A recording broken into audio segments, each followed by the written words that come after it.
نماز عقیدہ درست کر سکتی ہے؟ اگر نماز عقیدہ درست کرتی تو سارے بدعقیدہ درست ہو جاتے. پہلے عقیدہ درست کرو تو پھر نماز درست ہو جائے. اور عبادت جو ہے نا اس کا تصور جب تک ہمارے یہاں واضح نہیں ہوگا نا اس وقت تک یہ الجھنیں پیدا ہوتی رہیں گی. ہمیں بڑے اہتمام کے ساتھ اس بات کا پرچار کرنا چاہیے, اپنے سارے دوستوں کو تک یہ بات پہنچانے کی کوشش کرنی چاہیے کہ باعث ثواب صرف وہ عمل نہیں جو براہ راست عمومی عبادات کے ساتھ وابستہ ہے, بلکہ سرکار دو عالم صلی اللہ علیہ وسلم کی ہدایات کی روشنی میں خیر پہ مبنی کوئی بھی جو آپ کا عمل ہے وہ آپ کے لیے آخرت کا توشہ ہے. در حقیقت آپ کے ارد گرد نیکیاں جو ہیں ان کے مواقع پھیلے ہوئے ہیں چار اطراف. اب اس کو خیر کی نیت کے ساتھ سرکار دو عالم صلی اللہ علیہ وسلم کی ہدایت کا نور جو ہے اس کی چھاؤں میں جب آپ اس پہ عمل کرنا شروع کرتے ہیں تو یقیناً آپ کی زندگی بھی آسان ہو جاتی ہے اور آخرت کے لیے بھی آپ کے لیے بہت ساری چیزیں. جہاں تک تعلق ہے, اگر آپ کسی سے ہنس کے مسکرا کے بات کرتے ہیں اور اس کے دل کو کوئی تکلیف نہیں ہوتی تو یہ عبادت میں شامل ہو گیا. آپ صدقہ ہو جاتا ہے, مسکرا کے بات کر لیتے ہیں تو عبادت ہو جاتی ہے. آپ لین دین میں ایمانداری سے کام کرتے ہیں تو عبادت, یعنی اسلام میں ایک ایسا تصور ہے کہ پوری زندگی انسان کی جو ہے وہ عبادت میں گزر سکتی ہے اگر وہ اسلامی قوانین کے مطابق, حدیث اور سنت کے مطابق زندگی گزارنا چاہے. بدنی صاحب, یہ جو لوگ آخرت کی زیادہ تیاری, مسلسل تیاری, دنیا کو چھوڑ کر آخرت کی طرف یا آخرت کو پیش نظر رکھنے پر اختلاف کرتے ہیں, وہ کبھی کبھی گستاخانہ جملے بھی کہہ دیتے ہیں, جاؤ بھائی جاؤ, ہم نہیں کرتے, ہمیں اپنی زندگی میں رہنے دو. یعنی کہ اتنی محبت دنیا کی کہ جو آخرت کی ترغیب دے رہا ہے مان بھی رہے ہیں لیکن زبان سے گستاخی کر رہے ہیں. دیکھیے آپ یہ تو آپ خود نقطہ اقتدار, اگر آپ بہت زیادہ دنیا کی طرف ہو جاتے ہیں تو بھی گناہ کی طرف جانتے بھی ہیں کہ جو لوگ دور ہو جاتے ہیں تو بھی آپ رہبانیت کی طرف. مختلف بات کہنے دیجیے. میں نے یہ کہا کچھ لوگ مخصوص ہو سکتے ہیں جو دین کی تعلیم کے حصول کے لیے نکلے, اسپیشلائزیشن, جیسے مفتی صاحب نے ایک عرصہ تعلیم میں گزارا ہوگا.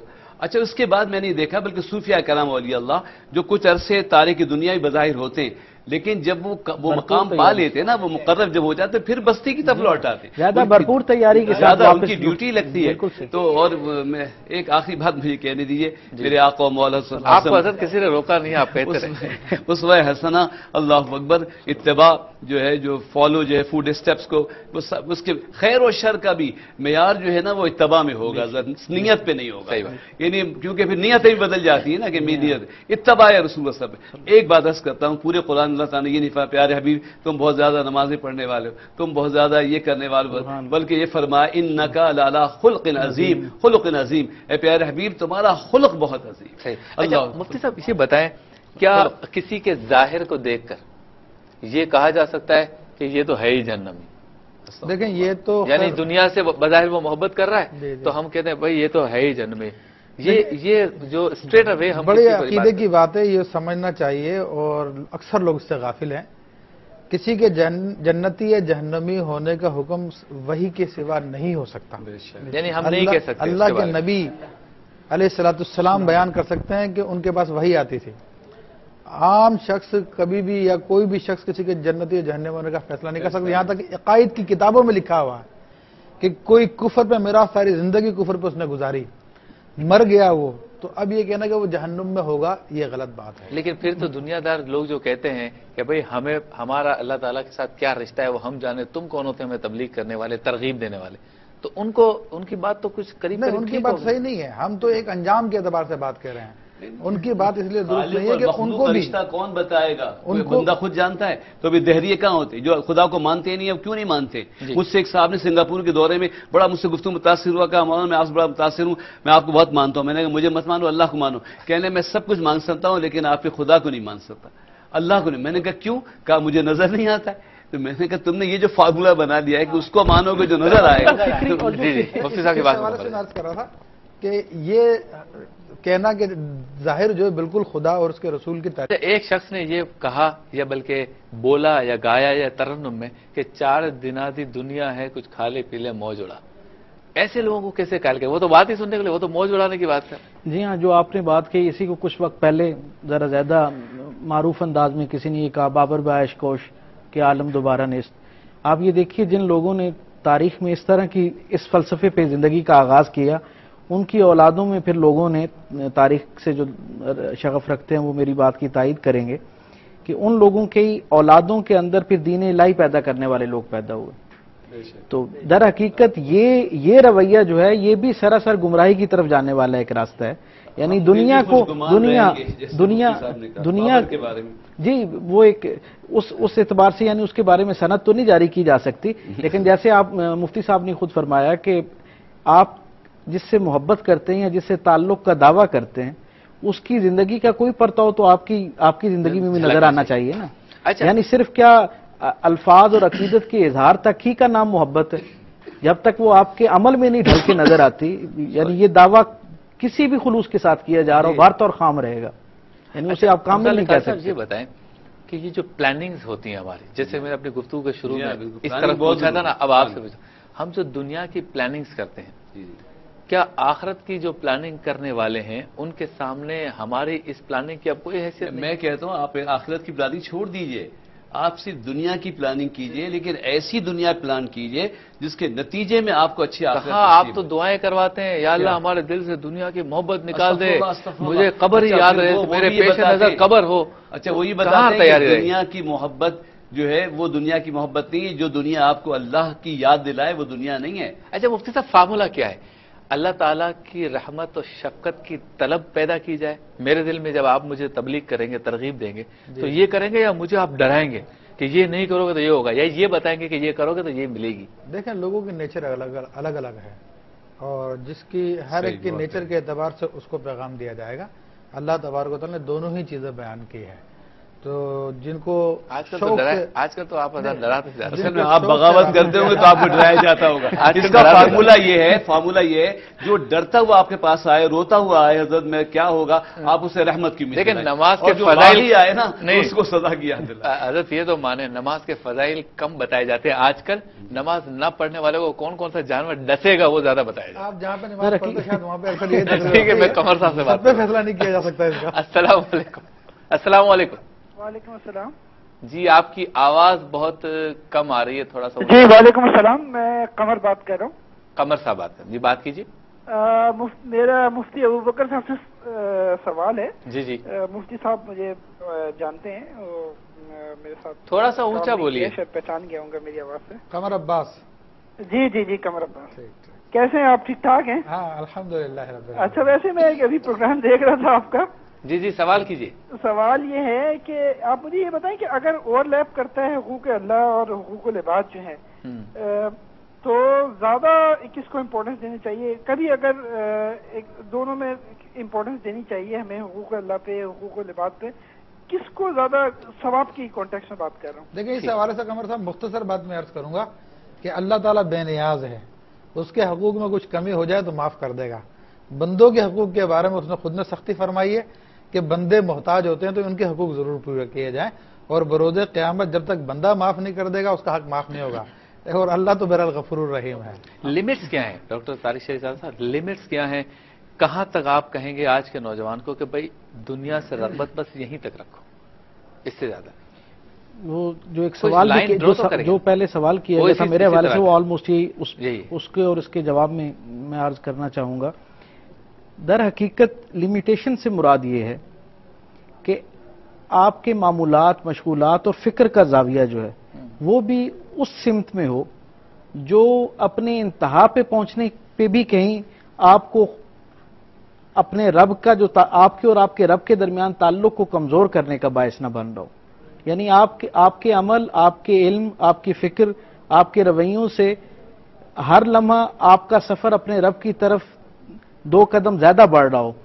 یعنی آپ کا ہر عمل جو ہے وہ در حقیقت آپ کے اور آپ کے رب کے درمیان فاصلے کو کم کرنے والا ہو. میں تو یہ سمجھتا ہوں کہ بہترین اس میں جو صورت پیدا کی جا سکتی ہے عمومی زندگی میں، جب آپ کے ذہن میں یہ خیال ہوتا ہے نا کہ آپ نے اپنے معبود کو، اپنے رب کو راضی کرنا ہے. کسی بزرگ نے بڑی ہمارا رب جو ہے وہ قبروں میں چھپا نہیں ملتا ہے، بندوں میں چھپا. سبحان اللہ. میں یہی عرض کرنے جا رہا تھا. کسی صوفی نے بڑی خوبصورت بات کی. ان سے کسی نے پوچھا کہ اسلام کیا ہے، تو انہوں نے کہا کہ جی خود شناسی اور خدا شناسی کا نام اسلام ہے. تو انہوں نے کہا جی خود شناسی کیسے حاصل ہوگی؟ انہوں نے کہا اپنے رب کے ساتھ تعلق مضبوط کرو. اور کسی نے پوچھا خود شناسی کیسے حاصل ہوگی؟ کہا اپنے رب سے تعلق مضبوط کرو. کہا خدا شناسی کیسے حاصل ہوگی؟ کہا اس کے بندوں سے تعلق مضبوط کرو. تو خدا تک پہنچنے کا جو ایک بہت بڑا ذریعہ اور آسان راستہ ہے وہ اس کے اللہ والے ہاں ان کے دلوں میں گھر کرنے سے اللہ کے گھر میں آخرت کو یاد کرنا، اس کی فکر رکھنا اور اس کو اپنے قریب تر سمجھنا کہ کسی وقت بھی یہ چیز مجھ پہ طاری ہو سکتی ہے، میرے سامنے آ سکتی ہے. اس کی کوئی لمٹس ہیں کہ اس کو یاد کرنا کتنا ہے یا اس میں مستغرق ہونا کتنا ہے؟ کیونکہ ہر وقت کرنے کی تو آپ نے بھی کہا کہ اس طرح کرے کہ دنیا کے سارے اپنی ڈیوٹیز بھول جائے، اس کی تو آپ نے بھی حوصلہ افزائی نہیں کی. کر دوں یہ نکتہ ہے کہ محبت صرف اللہ تبارک و تعالیٰ کی ہے اور باقی جتنی محبت ہے سب اس کے تابع ہیں، چاہے دنیا سے متعلق ہو چاہے کسی بھی چیز کی محبت ہو. اصل محبت اسی ذات کی ہے. اور جو ڈاکٹر صاحب نے بات کہی، کوئی کام کر رہا ہے تو اس میں یہ دیکھنا چاہیے یہ میرے رب سے قریب کرے گا یا نہیں کرے گا. سارے کام چاہے اپنے اہل سے محبت کرے، چاہے اپنے اولاد سے محبت کرے، چاہے اپنے پیر سے محبت کرے، چاہے اپنے باپ سے محبت کرے، اگر یہ محبت اس کو رب سے قریب کرے گی تو ٹھیک ہے، اور اگر رب سے دور کر دے گی تو اس محبت کی ضرورت نہیں ہے. دنیا سے بھی محبت اس لیے کر رہا ہے کہ یہ میرے رب کی عبادت میں میرے لیے معاون ہے، مجھے لوگوں کے سامنے ہاتھ پھیلانے سے روکے گی یہ چیز، مجھے جو ہے چوری ڈاکے سے روکے گی یہ، اس لیے دنیا کماؤں میں تاکہ رب کے احکام پہ عمل کر سکوں. تو یہ بھی اچھی بات ہے. اصل محبت صرف اللہ تبارک و تعالیٰ کی. وہ کون سا نقطہ ہے جو آج کے نوجوان کو اس بات پہ ابھار رہا ہے کہ وہ اس پر سوچ ہی نہیں رہا معاذ اللہ ثم معاذ اللہ کہ میں مروں گا بھی، مجھے رب کے سامنے اپنے تمام اعمال کا جواب بھی دینا ہے، قبر بھی ہوگی، برزخ، قیامت، یہ سارے پلسرات ساری باتیں ہوں گی. وہ کون سی سوچ ہے جو اس کو اس طرف جانے ہی نہیں دیتی؟ وہ کس میں مست ہے آج کا نوجوان؟ بات اصل میں یہ ہے کہ جو جس ماحول میں ہے وہ اسے ویسا نظر آتا ہے. آپ ہاسپٹل جائیں تو سب لوگ مریض نظر آئیں گے. تو میں تو جہاں ہوں وہاں سب لوگ، آج کل تو بغیر ہاسپٹل کے مریض. میں جہاں ہوں میرے تو نوجوان ساتھی جو ہیں وہ رونے دھونے والے اور حضور کی نعتیں پڑھنے والے، اور ان سے تو میں یہ کہتا ہوں بھائی ضروری عبادات کرو پھر روزی کماؤ، علم حاصل کرو اور عمل کرو، روزی کماؤ، پیسے کماؤ، ماں باپ کی خدمت کرو، مخلوق کی وطن کی خدمت کرو. میں نے تو ریٹائرڈ لوگوں کو دوبارہ بزنس میں دھکا دیا ہے کہ اللہ کے واسطے یہ نہ کرو، پیسے کماؤ، تمہیں ضرورت نہیں، پھینک دو، جس کو دو یہ اٹھا لے گا. ایسے نوجوانوں کی آپ کہتے ہیں تعداد زیادہ ہے جو اتنے مشغول ہیں کہ آپ کو کہنا پڑتا ہے.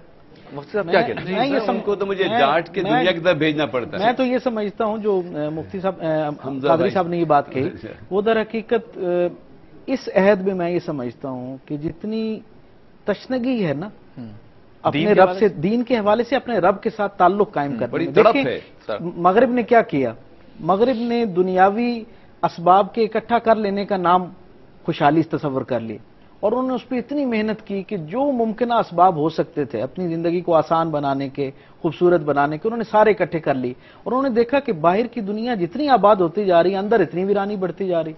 نتیجتاً انہوں نے کیا کیا، اب وہ بھی بڑی تیزی کے ساتھ، وہ شاید ہم سے بہت زیادہ تیز رفتاری کے ساتھ اپنے اصل کی طرف پلٹ رہے ہیں.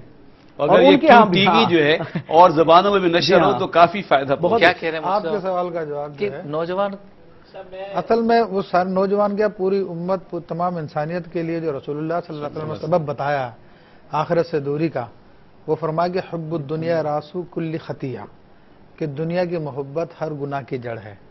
تو آج ہم نے اپنا منصب و معیار، اونچے اونچے محلات، بڑی بڑی گاڑیاں، دوڑ لگی ہوئی اور اس چیز کو بنا لیا ہے، اور جس کے لیے ہمیں پیدا کیا گیا تھا، جس کے لیے خاص ہیں ہم اس کے خادم ہیں، اس کے بندے ہیں، اس سے ہمیں منہ موڑا ہوا. اصل وجہ تو یہ ہے. ڈاکٹر صاحب یہ بتائیں کہ دنیا فانی ہے، سب کو پتہ ہے، جب ہمیں یہ معلوم ہو کہ اس چیز نے ابھی ختم ہو جانا ہے تو ہم یقیناً پرماننٹ چیز کی طرف جائیں گے، ٹیمپریری کی طرف نہیں جائیں گے. ایسی کیا چیز ہے دنیا میں کہ پتہ ہے فانی ہے پھر بھی ہم اس میں جا رہے ہیں؟ اصل میں ہمارے ہاں، میں پھر جہاں سے گفتگو آغاز ہوئی تھی، چیزوں کا ادراک کا جو درجہ ہے نا، سمجھنے کا، شعور پیدا کرنے کا درجہ جو ہے وہ تربیت سے آتا ہے. یعنی علم اور تربیت جب اکٹھے ہوتے ہیں تو انسان کے اندر ایک فکر پختہ ہوتی ہے. ہم سب کے ہاں نہیں، ہم سب کے ہاں معذرت کے ساتھ آپ یہ دیکھیے، یعنی ہم پرچار تو بہت ہے، میڈیا ہم پرچار، ہاں تربیت موجود نہیں ہے. میں مفتی صاحب نے میری بات کی وضاحت کر دی. میں بھی یہ کہنا چاہ رہا ہوں کہ کسی سطح پہ اس کا ابلاغ موجود ہے، کہیں پہنچ گئے ہیں، ویسے کسی سطح پہ انشاءاللہ کوئی نہ کوئی راہ نکل آئے گی انشاءاللہ، اور وہ راہ اعتدال ہوگی. اور میں یہ عرض کر رہا تھا کہ ہمارے ہاں ابلاغ تو ہوا، ایشو آئیڈینٹیفیکیشن بہت ہوئی ہمارے یہاں، لیکن اس کی تشخیص ہم تک نہیں پہنچی، یعنی سوری تشخیص اس کی ہم تک پہنچی ہے، اس کی دوا ہم تک نہیں پہنچی، یعنی ہمیں یہ احساس تو پیدا کیا، ہاں مرض کی پہچان ہم نے کر لی، اس کا علاج بھی ہمارے دین کے پاس ہی موجود تھا، جس تعلیم نے، جس علم کی روشنی نے ہمیں اس کی تشخیص